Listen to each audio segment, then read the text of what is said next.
ಮೇಲೆ ಗಂಭೀರ ಆರೋಪವನ್ನ ಯುವತಿ ಮಾಡಿದ್ದು ಬೀದರ್ನ ಶಾಸಕ ಪ್ರಭು ಚೌಹಾಣ್ ಮಗನ ಮೇಲೆ. ಇನ್ನು ಮಗನ ಮೇಲೆ ಬಂದಿರುವಂತಹ ಆರೋಪಕ್ಕೆ ಸಂಬಂಧಪಟ್ಟಂತೆ ಇವತ್ತು ಸ್ಪಷ್ಟನೆ ಕೊಡುವಂತ ಕೆಲಸವನ್ನ ಪ್ರಭು ಚೌಹಾಣ್ ಅವರು ಮಾಡಿದ್ದಾರೆ.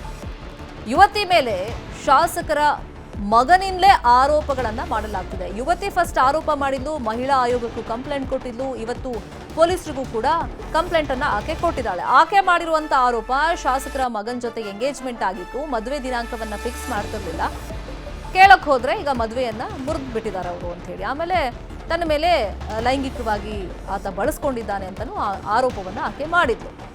ಈಗ ಯುವತಿ ಬಗ್ಗೆನೇ ಒಂದಿಷ್ಟು ಗಂಭೀರ ಆರೋಪವನ್ನ ಪ್ರಭು ಚೌಹಾಣ್ ಅವರು ಮಾಡಿದ್ದಾರೆ.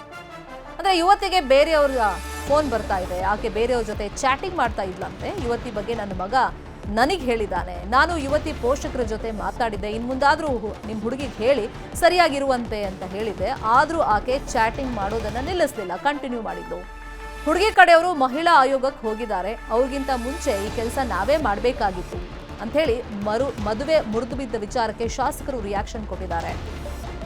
ಇನ್ನು ಬಹಳ ಮುಖ್ಯವಾಗಿ ಅವ್ರು ಹೇಳಿರೋದು, ಗಂಡ ಆಗೋನ್ಗೆ ಸಂಶಯ ಬಂದ್ರೆ ಮುಂದೆ ಸಂಸಾರ ಮಾಡೋದು ಕಷ್ಟ ಆಗಿಬಿಡುತ್ತೆ ಅಂತ ಹೇಳಿ ತಮ್ಮ ಮಗನ ಮೇಲೆ ಬಂದಿರುವಂತ ಗಂಭೀರ ಆರೋಪಕ್ಕೆ ಪ್ರಭು ಚೌಹಾಣ್ ಸ್ಪಷ್ಟನೆಯನ್ನ ಕೊಟ್ಟಿದ್ದಾರೆ. ಎಲ್ಲ ನಮ್ಮ ಹಸ್ಬೆಂಡ್ಗೆ ಸಂಶಯ ಬಂದ್ರೆ, ಒನ್ ಟೈಮ್ ಸಂಶಯ ಬಂದ್ರೆ ಮುಂದೆ 100 ವರ್ಷ ಯಾವ ಬದುಕಬೇಕು ಆಗಲ್ಲ. ಈಗ ಚರ್ಚೆ ಆಯ್ತು.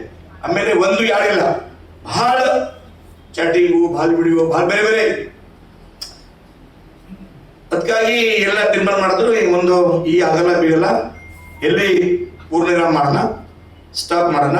ಅವರು ಸ್ವಂತ ತಂದೆ ಯಾರು ನಿನ್ನೆ ಹೋಗ್ಯಾರ, ಬೇರೆ ಮಾತು ಕೇಳಿ ಬೆಂಗಳೂರು ಹೋಗ್ಯಾರ, ಅವ್ರ ತಂದೆ ನಾಮದೇವ್ ರಾಠೋಡ್ ಅವ್ರ ತಂದೆ ಸಮಕ್ಷ, 3 ವಕೀಲ ಸಮಕ್ಷ, ಬಾಕಿ ತಾಂಡ ನಾಯಕ್ ಕಾರ್ಭಾರಿ ಎಲ್ಲ ನಾವು ಸಮಕ್ಷ, ಅವ್ರೆಲ್ಲ ನಮ್ಮ ಹುಡುಗರ ಮಿಸ್ಟೇಕ್ ಇದೆ, ಹುಡುಗಿರ ಗಲ್ತಿ ಆಗಿದೆ, ಅದಕ್ಕಾಗಿ ಎಲ್ಲಿ ನಮ್ಗೆಲ್ಲ ಪೂರ್ಣಬ್ರಹ್ಮ ಮಾಡೋಣ. ಯಾರು ಹೇಳಿದ್ರು 1 ನವೆಂಬರ್ 2024ಕ್ಕೆ ಬೀದರ್ನ ಎಸ್ಪಿ ಕಚೇರಿಗೆ ಸಂತ್ರಸ್ತೆ ಹೋಗಿ ದೂರನ್ನ ಕೊಟ್ಟಿದ್ದಾರೆ. ಪ್ರತೀಕ್ ಚೌಹಾಣ್ ವಿರುದ್ಧ ದೂರು ಸಲ್ಲಿಕೆಯನ್ನ ಮಾಡಿದ್ದಾರೆ. ಫಸ್ಟ್ ಮಹಿಳಾ ಆಯೋಗಕ್ಕೆ ಹೋಗಿದ್ರು ಅವರು, ತನ್ನ ಮೇಲೆ ಆಗಿರುವಂತ ದೌರ್ಜನ್ಯ ಜೊತೆಗೆ ತನಗಾಗಿರುವಂತ ಮೋಸದ ಬಗ್ಗೆ ಕಂಪ್ಲೇಂಟ್ ಅನ್ನ ಕೊಟ್ಟಿದ್ರು, ಮನವಿಯನ್ನ ಮಾಡಿದ್ರು. ಮಹಿಳಾ ಆಯೋಗದ ಒಂದು ಭರವಸೆ ಅಥವಾ ಅಭಯದ ಮೇಲೆ ಇದೀಗ ಪೊಲೀಸರಿಗೆ ದೂರನ್ನ ಆ ಸಂತ್ರಸ್ತೆ ಕೊಟ್ಟಿದ್ದಾರೆ. ಈಗ ಕಾನೂನು ರೀತಿಯಲ್ಲಿ ಪೊಲೀಸರು ಏನ್ ಮಾಡ್ತಾರೆ ಅನ್ನೋದನ್ನ ಗಮನಿಸಬೇಕಾಗುತ್ತೆ. ಯಾಕಂದ್ರೆ ಆಕೆ ಮತ್ತೆ ಪ್ರಭು ಚೌಹಾಣ್ ಪುತ್ರ ಪ್ರತೀಕ್ ಚೌಹಾಣ್ ಉಳ್ಕೊಂಡಿದ್ದಂತ ಹೋಟೆಲ್ನ ಡೀಟೇಲ್ಸ್, ಬಿಲ್ ಎಲ್ಲ ಸಾಕ್ಷಿ ರೂಪದಲ್ಲಿ ಆ ಯುವತಿ ಈಗ ಪೊಲೀಸರಿಗೂ ಕೂಡ ಕೊಟ್ಟಿದ್ದಾರೆ. ಇದೇ ವಿಷಯವಾಗಿ ಇನ್ನಷ್ಟು ಡೀಟೇಲ್ ಆಗಿ ಇನ್ಫಾರ್ಮೇಶನ್ ಕೊಡ್ತಾ ಹೋಗೋದಕ್ಕೆ ಫೋನ್ ಸಂಪರ್ಕದಲ್ಲಿ ಕನೆಕ್ಟ್ ಆಗಿದ್ದಾರೆ ನಮ್ಮ ರಿಪೋರ್ಟರ್ ದುರ್ಗಪ್ಪ. ಈಗ ಯುವತಿ ಆರೋಪಗಳನ್ನ ಮಾಡಿ ಮಹಿಳಾ ಆಯೋಗಕ್ಕೆ ಹೋದ್ರು, ಅದಾದ್ಮೇಲೆ ಪೊಲೀಸರಿಗೂ ಇವತ್ತು ಕಂಪ್ಲೇಂಟ್ ಕೊಟ್ಟಿದ್ದಾರೆ. ಪೊಲೀಸರು ಕೊಟ್ಟಿರುವಂತಹ ಕಂಪ್ಲೇಂಟ್ ಅಲ್ಲಿ ಏನೆಲ್ಲ ಮೆನ್ಷನ್ ಮಾಡಿದ್ದಾರೆ, ಸಾಕ್ಷಿಯನ್ನು ಕೊಟ್ಟಿದ್ದಾರೆ. ಮತ್ತೀಗ ಯುವತಿ ಮೇಲೇನೆ ಪ್ರಭು ಚೌಹಾಣ್ ಆರೋಪಗಳನ್ನ ಮಾಡ್ತಾ ಇದ್ದಾರೆ. ಅದಕ್ಕೇನಾದ್ರು ಸಾಕ್ಷಿ ಕೊಟ್ಟಿದ್ದಾರೆ ಅವರು ಸುದ್ದಿಗೋಷ್ಠಿಯಲ್ಲಿ? ಶರ್ಮಿತಾ, ಏನು ಶಾಸಕ ಪ್ರಭು ಚೌಹಾಣ್ ಅವರ ಪುತ್ರ ಪ್ರತೀಕ್ ಚೌಹಾಣ್ ಅವರ ವಿರುದ್ಧ ಏನು ಮಹಾರಾಷ್ಟ್ರದ ಉದ್ಗಿರ್ ಮೂಲದ ಯುವತಿ ಏನು ಸಾಲುಗಳನ್ನ ಮಾಡಿದ್ಲು, ಮದುವೆ ಆಗ್ತೀನಿ ಅಂತ ಹೇಳಿ ನಂಬಿಸಿ ಲೈಂಗಿಕವಾಗಿ ಬಳಸ್ಕೊಂಡಿದ್ದಾರೆ ಅನ್ನೋ ಒಂದು ಆರೋಪ ಮಾಡಿ ಏನು ಮಹಿಳಾ ಆಯೋಗಕ್ಕೆ ದೂರನ್ನ ಸಲ್ಲಿಸಿದ್ರು. ಈಗ ಮಹಿಳಾ ಆಯೋಗ ಆ ಒಂದು ದೂರನ್ನ ಪರಿಗಣಿಸಿ ಈಗ SP ಅವರಿಗೂ ಕೂಡ ಏನು ಜುಲೈ 18ನೇ ತಾರೀಕು ಈ ಒಂದು ಕ್ರಮ ತೆಗೆದುಕೊಂಡ ಬಗ್ಗೆ ವರದಿಯನ್ನ ಕೇಳಿರ್ತಕ್ಕಂಥದ್ದು.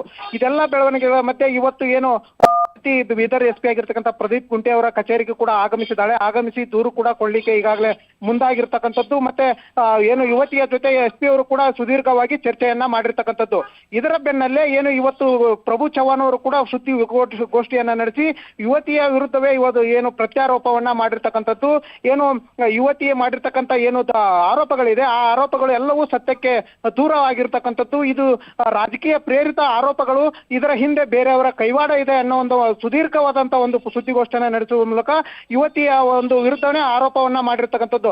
ಅಷ್ಟೇ ಅಲ್ಲ, ಏನು ಯುವತಿ ಏನು 2023 ಡಿಸೆಂಬರ್ 25ನೇ ತಾರೀಕು ಏನು ಈ ಒಂದು ಪ್ರತೀಕ್ ಮತ್ತು ಯುವತಿ ಸಂತ್ರಸ್ತ ಯುವತಿಯ ನಡುವೆ ನಿಶ್ಚಿತಾರ್ಥ ಆಗುತ್ತೆ. ಆ ನಿಶ್ಚಿತಾರ್ಥ ಆದ ಮೇಲೆ ಏನು 2024 ನವೆಂಬರ್ನಲ್ಲಿ ಈ ಒಂದು ನಿಶ್ಚಿತಾರ್ಥ ಮುರಿದು ಬೀಳ್ದಿರ್ತಕ್ಕಂಥದ್ದು.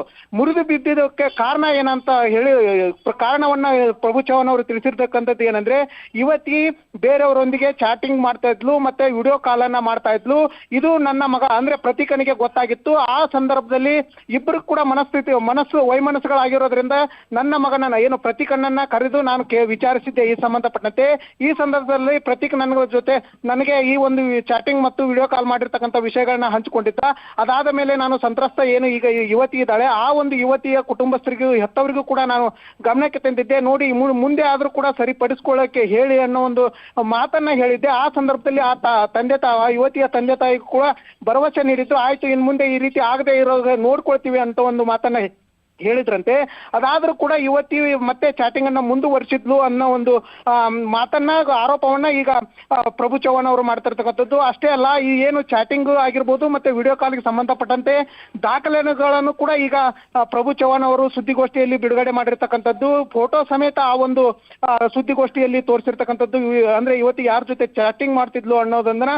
ಅಷ್ಟೇ ಅಲ್ಲ, ಏನು ಕಳೆದ 2014 ಕೂಡ ನನ್ನ ವಿರೋಧಿ ಬಣ ಏನು ಬೀದರ್ನಲ್ಲಿ ಕೆಲಸ ಮಾಡ್ತಾ ಇದೆ, ನನ್ನ ತೇಜೋವಧೆ ಮಾಡ್ತಕ್ಕಂಥದ್ದು ಮತ್ತೆ ನನ್ನ ಕುಟುಂಬಸ್ಥರನ್ನ ತೇಜೋವಧೆ ಮಾಡ್ತಕ್ಕಂಥದ್ದು ಮತ್ತೆ ಔರಾದ ಕ್ಷೇತ್ರದ ಅಭಿವೃದ್ಧಿಯನ್ನ ಸಹಿಸಲಾರದಂತಹ ಒಂದು ವಿರೋಧಿ ಬಣ ನನ್ನ ವಿರುದ್ಧ ಇಂತಹ ತಂತ್ರವನ್ನ ಮಾಡ್ತಾ ಇದೆ ಅನ್ನೋ ಒಂದು ಆರೋಪವನ್ನ ಕೂಡ ಮಾಡಿರ್ತಕ್ಕಂಥದ್ದು. ಅಷ್ಟೇ ಅಲ್ಲ, ಈಗ ಸುದ್ದಿಗೋಷ್ಠಿ ಮುಗಿಸಿರ್ತಕ್ಕಂಥ ಪ್ರಭು ಚವ್ಹಾಣ್ ಅವರು ಏನು ಸೀದಾ ಇಲ್ಲಿಂದ SP ಅವರ ಕಚೇರಿಗೆ ಹೋಗಿದ್ದಾರೆ ಅನ್ನೋ ಒಂದು ಮಾಹಿತಿ ಕೂಡ ಇರ್ತಕ್ಕಂಥದ್ದು. ಶರ್ಮಿತಾ, ಸದ್ಯ ಈಗ ಏನು SP ಅವರ ಕಚೇರಿಗೆ ಜೊತೆಗೆ ಯುವತಿ ಕೂಡ SP ಕಚೇರಿಗೆ ಬಂದಿರತಕ್ಕಂಥದ್ದು.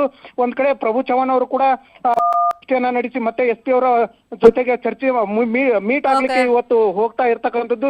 ಇದೆಲ್ಲ ಗಮನಿಸಿದ್ರೆ ಮುಂದೆ ಯಾವೆಲ್ಲ ಕಾನೂನು ಕ್ರಮಗಳನ್ನ ಪೊಲೀಸ್ ಇಲಾಖೆ ಕೈಗೊಳ್ಳುತ್ತೆ ಅನ್ನೋದೇ ಸದ್ಯದ ಕುತೂಹಲ ಶರ್ಮಿತಾ.